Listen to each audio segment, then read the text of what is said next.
stream, I think. Oh, sure. Yeah, we started. Great. All right, ladies and gentlemen. Try commentary?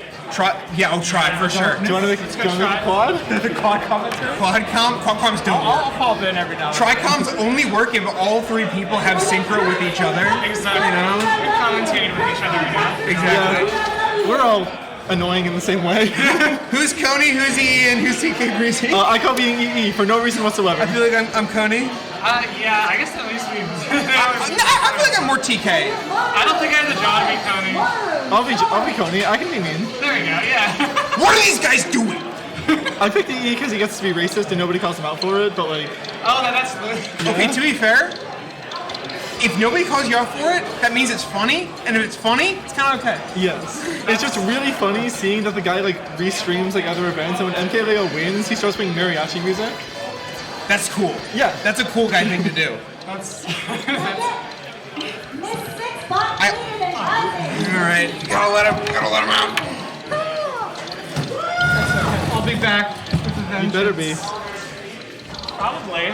Okay. Can I get Tourney and Xavier? Tourney and Xavier. Yeah, so we have LocoLobo versus J-Fu. LocoLobo, an absolutely ancient DDD.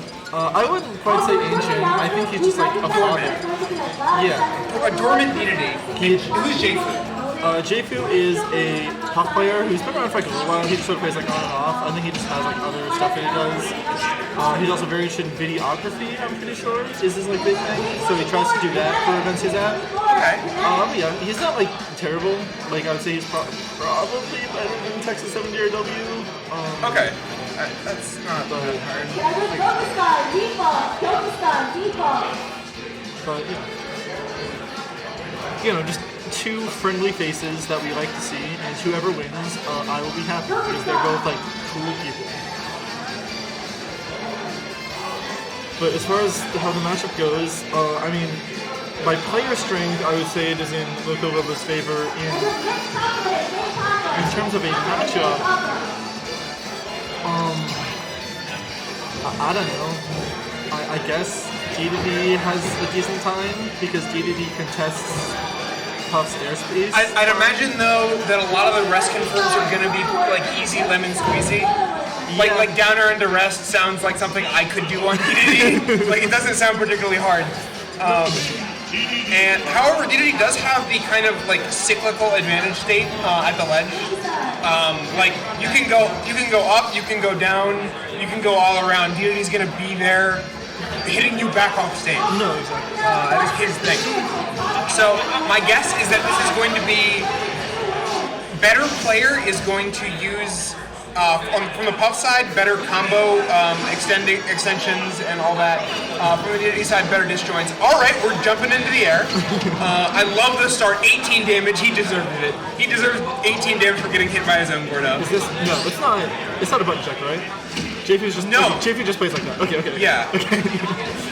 But yeah, I think one thing that I've sort of realized about Puff, like as this game has progressed, is that there's a reason Puff. Oh. Yeah, that's what I was talking about. Yeah.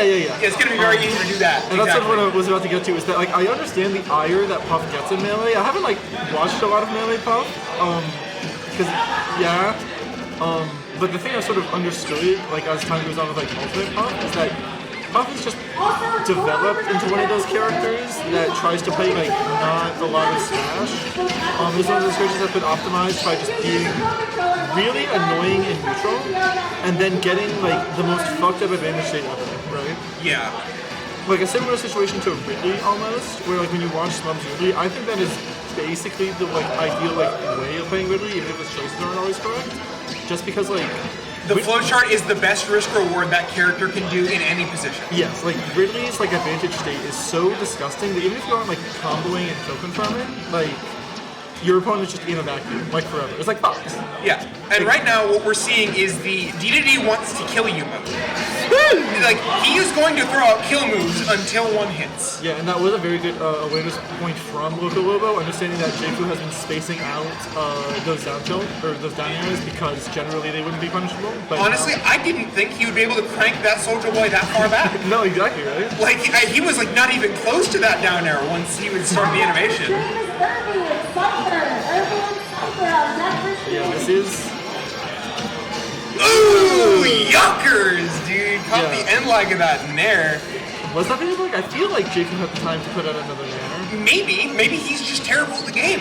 We can't be sure. I hope not. Yeah, I think that was just like the character mistake, though. I don't feel like it. Oh yeah, Ooh. I think he tried to beefy it. I think so. I don't know. That just seems like a very like awkward like side switch situation. For those who are not in the know, lots of deities like to hold down during their up B until they're at the point where they can't get 2-framed.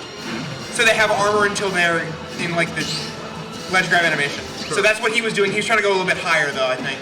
Or maybe he was trying to cheese with like the thing where you go like right above them. Yeah. They try to hit you and they miss and they're like, oh man, I died at 50 in an up B. I think the interesting thing that I wasn't really thinking about is that it seems like DDD is like gaining so much free space and like approaching like. Ooh, that was almost curtains. Yeah. But like maybe it's a matchup thing. Maybe it's just how JP was playing. But it seems like Death? No. Oh, did not play the advantage that well. Got stuck on that platform that ended it. I think on FD that was a kill. I think so. I think it also might have been a kill had LocoLobo's DI been like slightly different. Maybe if he was holding like out instead of out and down. Don't do it. Okay. Yeah, I foresee terrible things happening. Oh, okay, no, don't fall for it. Oh! Oh, this could be the game. Absolutely could be. Oh, just barely misspacing himself. He was definitely not anticipating. Oh, Hit his head, yep. Very nice spacing there. And let me guess, up air or no, looking for down air arrest. So arrest might do it at this point. Oh no, roll in! This is roll in, but gets sucked. That suck does not kill. That suck will never kill. Looking for the reflection on the Gordo. Can't win it. Regrabs the ledge and dies off the corner. Perfect DI too. Yeah. Well, that was a game one of the entire tournament. That was a good game. I liked it. That was like genuinely enjoyable. We should play more low tiers versus low tiers that aren't Little Mac. Yeah. You want to watch Isabel versus Frontland? Dude, I'm fine with that. At least it's funny. Yeah. It's like funny in the same way as like watching like a clown get like hit by like increasingly comical like size pianos. Yeah, exactly. Like there's definitely suffering involved, but like LocoLobo. What's a terrible city in America, by the way? It's not Detroit. a terrible Tulsa, Oklahoma. You can name like any city in Oklahoma and any answer correct. Also Hartford, Connecticut. What else is there? I feel like Cleveland. Yeah. Anyways, on to the game two.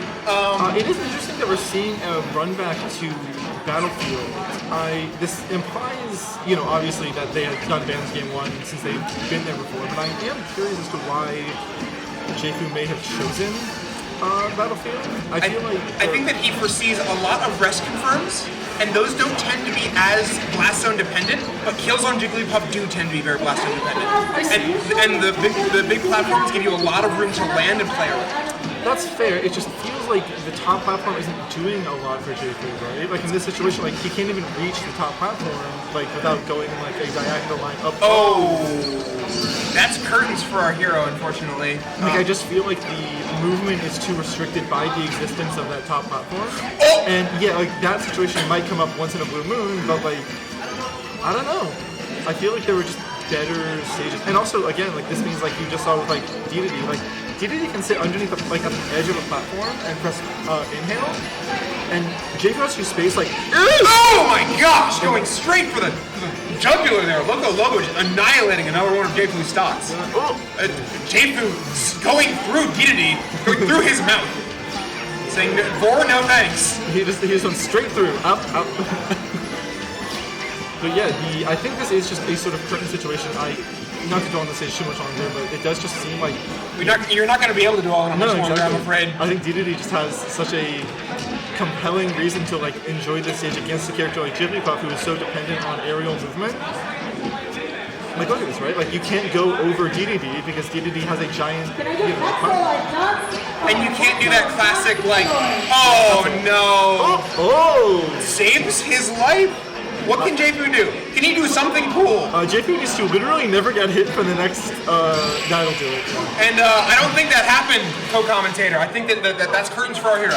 You know, I was realistic about the odds, and then it happens. It's also high. We have a commentator I again. think we have You Irvin. can also go around to the Greek Park Oh, basement. you can. Oh, I'll show you. Okay, yeah. Hold on. All right, so my commentators are going on an adventure. Can I get Irby and Cypher on stream? Irby and Cypher.